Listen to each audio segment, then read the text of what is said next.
we will see characteristics of computer. First, speed.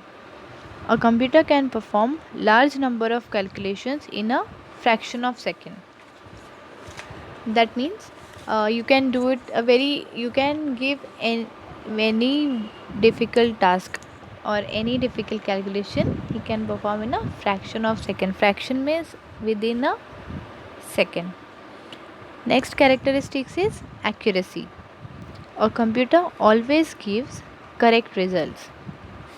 Okay, computer does not make mistakes. Next is diligence. A computer does not get tired. It can keep working for long hours. Okay. High storage. The present day computer is capable of storing large amount of data and programs for future use. You can store many number of programs in a computer. Next is versatility. The modern day computer is used at various places such as homes, hospitals, banks, offices and schools for various jobs.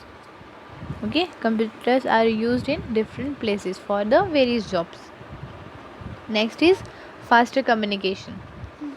Using computers, you can exchange information through the internet all over the globe. All over the globe means all over the world. You can share the information very fastly. Okay, with the help of internet.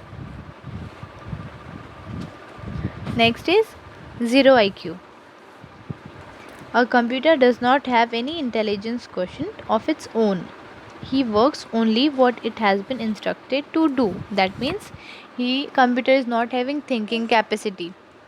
A computer does only what user can say it to do. Okay. That means if you typed a letter A, so he will get that information only. Whatever you say, he will do it that only. Next is lack of decision making power. A computer is not capable of taking any decision on its own. That means if you type 2 plus 2, so then only he will give the answer 4, because you give the instruction to adding two numbers, right? He can't make decision by its own. Next is no heuristics. It is the ability to learn from the past mistakes. The computer do not possess any such ability. Okay, student. So in this chapter we saw the earlier calculating device machines, and then generation of computers and characteristics of computer. Here we will finish the chapter number 1. Next chapter we will see on the next class. Thank you.